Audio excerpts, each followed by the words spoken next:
그러니까 10억으로 이제 올라가는 지금 막 진입하는 시장이 지금 다시 뜨거워지고 있다라는 겁니다. 그런데 최근에 보니까 자기 그 집을 팔고 갈 데가 없다 그래서 물건이 들어가고 있거든요. 시장에 가보면 이제 그 저가 매물도 많이 소진되고 있다. 그래서 10억 언더로 10억 전후로 해가지고 그 시장도 이제 조만간 소식이 오지 않을까. 그러면 결과적으로 지금 그 소위 말하는 키 맞추기가 서울 전역으로 좀 일어날 확률이 상당히 높다. 올 하반기는. 네, 맞습니다.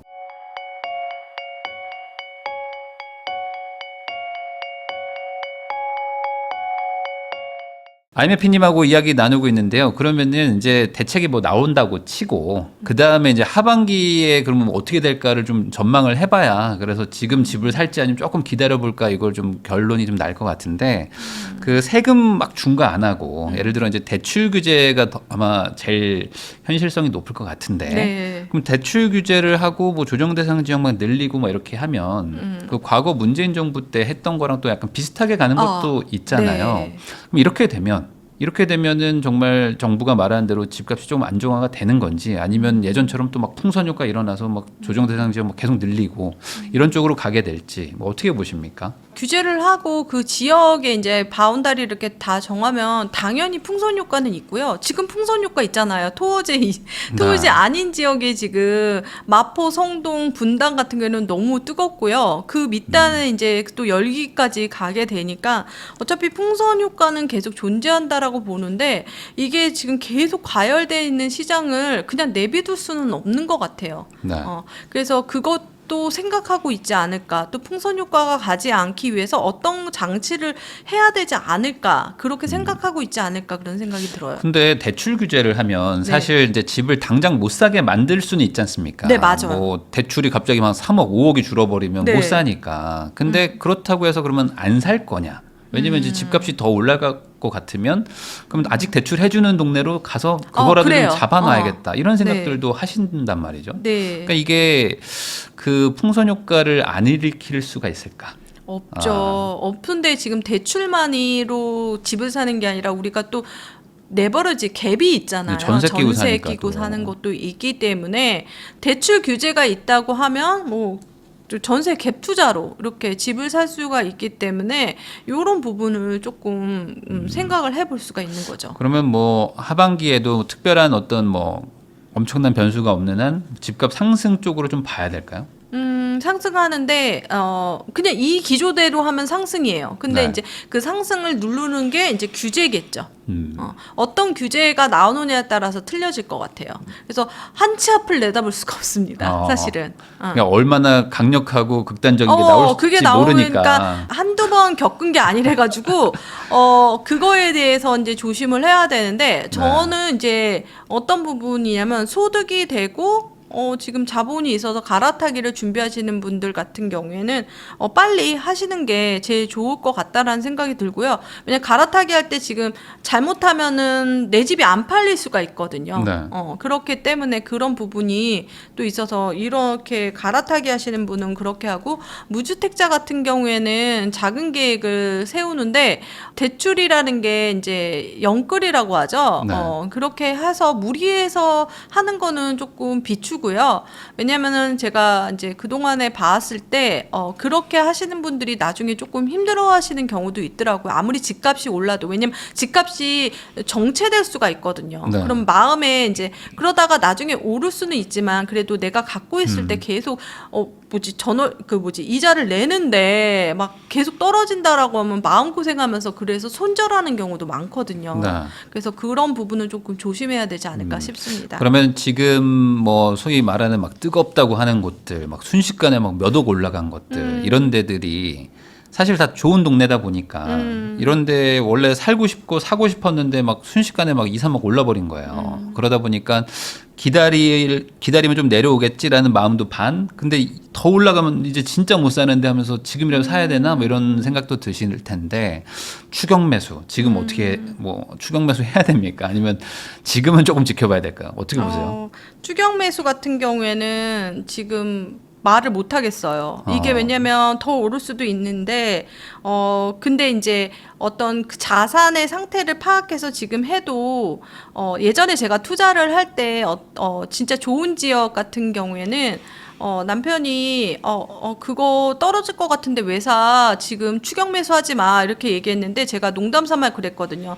1억 떨어질 것 같아서 사는 거야. 딱 그랬더니 무슨 소리냐고. 네. 그러니까 무슨 얘기냐면 제가 사갖고 떨어지잖아요. 근데 나중에 내가 팔 때 오르면 된다라는 확신이 있다면 저는 추격 매수도 가능하다고 생각하거든요. 네. 그런데 내가 점점 막 오를 거라 생각하고 샀는데 이게 떨어지면은 또 마음에 부침이 생기고 그러니까 부동산 시장은 좀 길게 봐야 한 2년 되거든요. 이상 봐야죠. 네, 네. 2년 이상 봐야 되고 최소 이렇게 추격 매수하고 고점, 그러니까 되게 가격이 높은 거는 3년 이상 보셔야 돼요. 장특공을 받으시려면 장기 보유 특별공제라고 해서 12억 이상은 비과세가 안 되잖아요. 네. 그래서 3년 동안 거주하면 그러면 세대 혜택이 있기 때문에 바로 부동산 시장은 바로바로 반영이 되지 않는다라는 거고 그러면 내가 2, 3년 뒤에 오를 만한 곳이라고 하면은 뭐 추격 매수, 뭐 신고가 가능하다라고 봅니다. 그런데 이제 단기간에 그런 시세를 체크를 한다면 정신적으로 해롭습니다. 아니 근데 이게 지금 뭐 예를 들어 뭐 네. 잠실 막 이런 데도 지금 막 평당 1억이 막 넘어가고 맞아요. 있고 막 지금 강남권은 막 40억 이러거든요, 지금. 미치겠습니다. 뭐 반포는 뭐 지금 이제 50억대들 얘기하고 있는데 여기서 2, 3년 뒤에 더 간다? 이렇게 생각하면 또 야, 얼마까지 올라가는 거야? 그럼 진짜 뭐 평당 뭐 1억 5천 가나? 뭐 이런 약간 불안함도 있단 말이죠. 그렇죠. 네. 근데 수요를 조금 봐야 되는데 그쪽 수요하고 내 수요가 같은 건가 다른 건가라고 네. 생각하면 좀 좋은데 조금 예전하고 조금 달랐던 게 뭐냐면 전통적인 강남 부자들이 강남에 사는 경우가 많았는데 네. 신흥 부자들이 강남에 사는 경우가 많은 거예요. 요즘에는요? 그러니까 수요층이 조금 달라졌다라고 생각이 들거든요. 그러니까 원래 이제 강남은 강남 대대로 이제 며느리를 옆에서 살게 하고 뭐 이런 것들이 많았는데 지금은 이제 신규로 이제 시장에 뛰어드는 사람이 너무 많은 거죠. 예를 들어서 뭐 30대가 이제 강남을 이제 매수하는 경우도 많이 봤고요. 근데 올 현금으로도 뭐 하시는 분들도 있고 자산의 이제 규모가 달라지는 시장이 그들만의 니그라고 해서 사실 저는 이제 시세 브리핑이나 시향할 때 이제 강남권은 안 합니다. 그들만의 니그거든요. 네. 그거보다는 자신에 맞춰서 하는 게 좋고 강남 지금 1, 2억 더 오른데 사야 될까요? 라고 하는데 그게 예를 들어서 5억짜리 시장에서 5천이지만 100억짜리 시장에 10억이잖아요. 네. 좀 다른 시장으로 보는 게 더 나을 것 같습니다.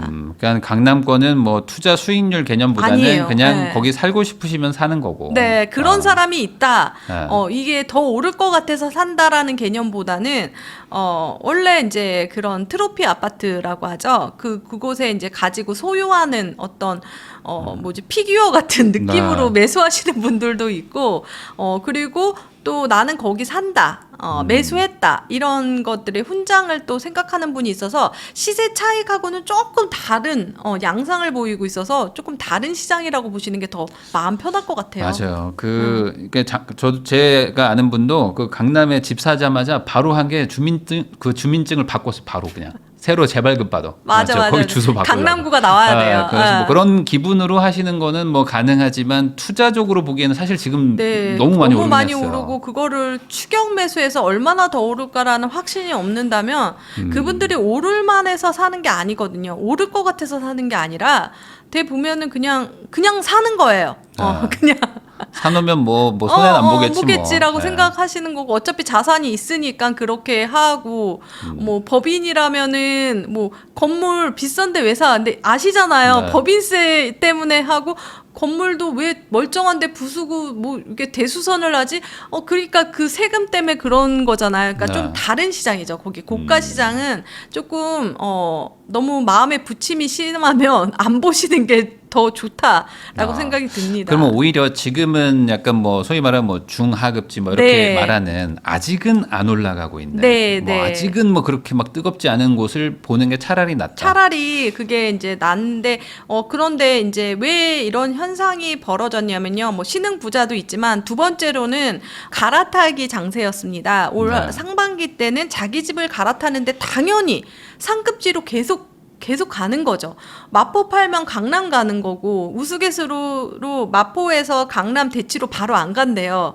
왜냐면 역삼 찍어서 간대요. 네. 바로 이렇게 들어가면 힘들어진다고 네, 농담으로 또 얘기를 하는데 그만큼 갈아타기 장세가 너무 심했기 때문에 당연히 상급지가 오르는 현상이 더 벌어진 거죠. 그러다 보니까 이제 중하급지도 이제 슬슬 온기가 차고 있다라는 게 현장에서 느껴지네요. 그러니까 결국에 이제 뭐 투자적으로 좀 접근하시려면 아직은 좀 덜 오른 곳들. 네. 뭐 그게 금액대로 보면 뭐 대략 어느 정도는 아직 그래도 좀 지금 괜찮나요? 10억 시장으로 들어간 것들은 지금 막 진입했던 그 전에 15억 시장이었는데 지금 막 진입했던 데가 지금 왕십리라든지 강동이라든지 그 다음에 영등포 신길루타운이라든지 이런 네. 것들이 이제 하고 있더라고요. 네. 그쪽으로 이제 쏠리고 그 특징은 이제 신축이라는 시장인데 이제 마포랑 성동구는 오른 거 다 아시니까 네. 그 밑에가 그렇게 되고 그리고 이제 마포랑 성동구에서 구축도 그렇게 되니까 아니 저 마포 구축도 저렇게 오르는데 이제 서울 신축 같은 경우 안 오르는 게 이상한 거 아니야? 라고 생각을 하는 거죠. 예를 들어서 이문희경 루타운에서 지금 뭐 84제곱미터가 16억 설이 돌았습니다. 저희끼리. 네. 그래가지고 이건 거짓말이다. 그 정도였는데 오늘 오다가 들으니까 부동산 소장님한테 직접 확인을 했다. 어떤 네. 분이 얘기를 해주 정말요? 그렇게 얘기한 16억. 거죠. 그리고 장인 뉴타운도 지금 15억 설이 있었는데요. 그것도 진짜 거래를 했다라는 거죠. 그러니까 15억으로 이제 올라가는 지금 막 진입하는 시장이 지금 다시 뜨거워지고 있다라는 겁니다. 그러면은 지금 뭐 예를 들어 한 10억 정도, 뭐 한 8에서 10억대 그런 곳들이 소위 말하는 아직 서울에서는 그래도 약간 좀 저렴한 동네들일 텐데 거기는 아직은 좀 아직은 안 아직은 오르죠. 아니에요. 근데 그걸 소유하신 분들이 되게 상대적인 박탈감으로 구축을 샀더니 신축만 오르고 있어서 답답해요라고 얘기를 하거든요. 그만큼 이제 신축 시장이 워낙에 강세였고 그 반증으로 신축을 아예 너무 넘사다고 생각하니까 재개발도 지금 최근에 노량진 뉴타운 같은 경우는 물건의 씨가 말랐거든요. 네. 유일하게 토어제가 그러니까 토어제 같은 경우는 이제 걸려 있는 성수 전략 정비 구역은 못 사고 그다음에 산남 뉴타운은 완전 날라갔고 그나마 이제 노량진을 건드려 볼 수 있는데 노량진도 지금 너무 비싸지고 그래서 지금 현재로서는 이제 청량리라든지 그다음에 이제 은평구에 있는 재개발 지역도 이제 또 프리미엄이 또 오르고 있거든요. 다른 이제 풍선 효과가 생기는 거죠. 그래서 사실 구축 시장이 아직까지는 그렇게 활발하진 않습니다. 10억 언더로 이제 10억 전후로 해가지고 서울의 구축 시장 그렇진 않지만 그런데 최근에 보니까 자기 그 집을 팔고 갈 데가 없다 그래서 물건이 들어가고 있거든요. 그래서 그 시장도 이제 조만간 소식이 오지 않을까 그런 생각이 듭니다. 그러니까 결국에 이제 무주택이신 분들 입장에서는 8억 10억도 상당히 높은 금액대인데 금액이에요. 그쪽에 매물들이 안 나오는 거죠. 그 윗단이 이제 안 팔리니까. 안 팔리니까 네. 갑자기 원래 네. 있었는데 이제 내가 가려니까 내 거 집 팔고 어디 가요? 이러면서 주저앉는 경우. 그러니까 물건을 걷어들이는 경우에서 또 10개 정도 있다가 뭐 5개가 갑자기 눈앞에 사라지는 경우를 이제 경험하게 되거든요. 근데 그게 팔린 게 아니라 물건이 들어가기도 하고 팔린 것도 있고 그런 식으로 돼가지고 현장에 가보면 이제 그 저가 매물도 많이 소진되고 있다. 소진되는 게 두 가지죠. 진짜 소진되는 거랑 걷어들이는 거. 그렇게 돼서 없어지고 있다라는 거죠. 그러면 결과적으로 지금 그 소위 말하는 키 맞추기가 서울 전역으로 지금 일어날 확률이 상당히 높다. 올 하반기는. 네, 맞습니다. 그럼 경기권까지도 계속 가는 걸까요? 네. 뭐 예를 들어 최근에도 저도 라이브 방송하는데 인천은 조용해요. 뭐 이렇게 하고 계시더라고요. 그게 이제 원래 그러는데 지금 네. 부일라님 항상 얘기할 때 막 소름 돋아가지고 네. 라이브 방송할 때도 다 정답 얘기하고 계시는데 이상하게 댓글 올라오니까 네. 지금 말하는 거 그대로 이루어지고 있거든요. 네. 저희 2월달에 만났을 때 저한테 뭐라고 하셨어요? 2월달인가 1월달에 만났을 때 2월달부터 오를 것 같다고 네. 제가 그때 맞아요. 수첩에다 적어놨습니다. 네. 너무 그런 거를 잘 맞히셔가지고 네. 그런데 지금 딱 말대로 경기도권을 갔는데 항상 자기 집은 안 올랐다라고 생각해요. 네. 그리고 그러니까 올랐다고 얘기를 안 해 우리나라 사람들은. 그러니까 안 올랐다라고 생각을 하는 거죠. 근데 인천 같은 경우에는 조금 뭐가 문제냐면 그동안 재개발이라든지 재건축이라든지 그다음에 신축 그 검단 신도시랑 송도 신도시 워낙에 신축이 널린 데예요. 서울보다 더 많죠. 그러니까 그쪽이 이제 돼야지만 그렇게 되고 계속해서 다른 서울 지역보단 공급이 많았기 때문에 그러고 그리고 인천 같은 경우에는 획기적으로 교통이 되게 좋아지거나 기업이 유치되거나 그러진 않았거든요. 네. 그래서 이제 경기권에서 가장 두 개의 축은 획기적으로 교통이 좋아진다거나 일자리가 들어와야 되는데 지금 같은 경우에는 이제 GTX-A라는 것도 개통을 했고요. 그런데 이제 파주 같은 경우에는 개통하고 나서 별로 안 올랐는데 근데 실제적으로 가면은 지금 많이 거래가 되고 있습니다. 최근에 이제 파주 운정도 이제 실제적으로 예전에 엄청 그 시간이 걸렸다면 반으로 줄은 획기적이기 때문에 파주 운정도 좋아지고 있고요. 그래서 지금 인천 같은 경우에는 자체 주택 시장의 신축만 들었을 뿐이지 다른 요소가 없어서 조금 안타깝긴 합니다. 그러면 인천은 조금 좀 걸릴 것 같고. 네, 걸릴 것 같습니다. 왜냐면 제가 요즘 경기도 쪽 막 보고 있는데 경기도도 지금 5, 6억대들이 물론 신축이긴 하지만 매물이 조금씩 막 들어가더라고요. 이제 네. 안 팔려고 하시는 분들이 나타나고 맞아요. 있어요. 왜냐면은 그거를 해서 내가 이 가격대로 어디로 갈까라는 것들도 있고 그리고 지금 분당이 오르고 뭐 용인 수지가 오르고 그다음에 수원이 오르고 화성이 오르는 그 순서대로 이제 원래 네. 그런 길로 가잖아요. 네. 특히 이제 그 수원이나 화성 쪽에 그동안에 많았던 입주 물량이 이제 없죠. 없다 보니까 전세 같은 경우에는 조금 없는 편이고요. 그래서 이제 이 그 중저가 시장에서 경기도에서는 오를 때는 어떤 신호를 봐야 되냐면 전세가 오르면 매매를 올리는 그런 시장이거든요. 강남은 네. 다릅니다. 왜냐하면 중저가 시장은 전세가 너무 많이 오르다 보니까 전세 구하러 갔다 없어서 집을 사는 경우가 많은데요. 왜냐하면 그게 차이가 별로 없기 때문에. 근데 네. 강남은 아니죠. 50%니까 전세가율이. 그러니까 이걸 전세가 너무 비싸서 매매를 해요. 그러지 못해요. 강남은. 근데 아까 지금 방금 얘기했던 경기도의 저가 시장에서는 그런 현상이 벌어져서 전세 시장을 꼭 눈여겨 보셔야 됩니다. 그 지금 전세가 막 올라가고 있거든요. 스물스물. 네네네. 경기도에 뭐 지금 공급 없는 동네들은 네네네. 그러다 보니까 거기도 뭐 한 2천, 3천씩 막 호가들이 막 튀고 있는데 여기도 아마 하반기나 뭐 내년 초에는 뭐 어느 정도 좀 이렇게 좀 그 풍선 효과가 좀 가지 않을까. 여기서 지금 금리가 내려갈 확률이 높잖아요. 현재 네. 지금 뭐 2.5인데 2.0까지는 내려갈 것 같은 느낌으로 막 얘기를 하고 있는데 금리 인하되면은 전세나 매매가 어떻게 영향을 받는다고 생각하세요? 뭐 이게 단골 질문이긴 하는데요. 예전에 저희가 이제 부동산 투자할 때는 금리가 상관이 없다라고 얘기를 했습니다. 네. 근데 그때 당시는 왜 그러냐면 집을 살 때 대출을 그렇게 많이 내진 않았어요. 1, 2억대? 막 왜냐면은 매가가 작았으니까. 집값 자체가 작으니까. 작았으니까. 근데 지금은 생애 최초로 집을 살 때요. 5억으로 대출 내시는 분이 있어요. 그러니까 5억까지 감당이 되는데 5억을 내신 분은요. 첫째 뭘 하시냐면 전자거래를 합니다. 왜냐하면 전자거래를 하면 0.2% 금리를 깎아주고요. 그리고 비대면이나 인터넷 뱅킹을 찾으세요. 그래서 최대 원래 그냥 하면 4%대였는데 3.6으로 받았다라고 하더라고요. 1% 0.1도 엄청 많은 금액인 거예요. 그렇죠. 계산해 봤더니. 그래서 이제 금리의 영향은 당연히 있고요. 그런데 우리가 이제 금리 같은 경우는 되게 신기한 게 그렇게 될 거라고 하면 그렇게 되더라고요. 그러니까 어떤 얘기냐면 떨어질 것 같아요. 제가 얘기한 거 아닙니다. 네. 근데 이제 신문에서 그렇게 나오고 한국은행에서 나오면 당연히 지나가는 사람한테 금리 어떻게 될 것 같아요? 그러면 다 떨어진다고 그러잖아요. 그러면 진짜 떨어지더라고요. 네. 그런데 이제 막을 수 있는 게 정책이죠. 근데 이거는 막을 수가 있어도 대세는 못 꺾더라고요. 왜냐하면 금리의 영향이 우리한테 직결되기 때문에 당연히 금리가 떨어지면 그런 부분에 대해서 메리트는 당연히 있겠죠. 대출 내는 거, 특히 DSR 같은 거, 스트레스 DSR 같은 경우는 금리가 떨어지면 뭐 괜찮아, 스트레스 DSR 해도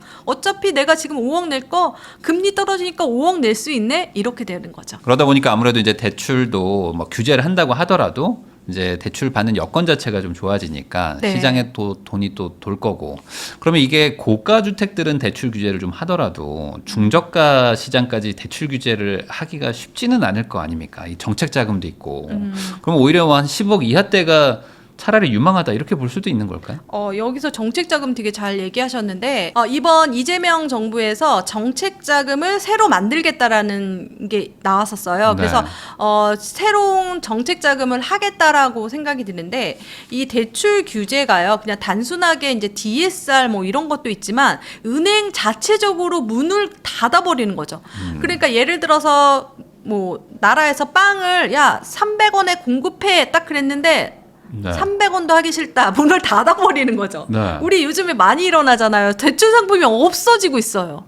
그리고 대출 중단이라고 하죠. 그러면서 더 이 대출 규제보다는 그런 현상이 많이 생길 것 같아서 중저가 같은 경우에도 정부에서 대출 규제 안 할 거예요. 중저가 시장 그러지만 은행에서 닫아버리면 안 되잖아요. 그러니까 그런 것도 있지만 정부에서 할 수 있는 건 대출 규제도 있지만 정책 자금 대출이라고 해서 우리가 알고 있는 뭐 디딤돌이라든지 보금자리라든지 버팀목이라든지 예를 들어 네. 최근에 신생아 대출이라든지 이런 거 말고 다른 대출이 또 나오지 않을까 싶습니다.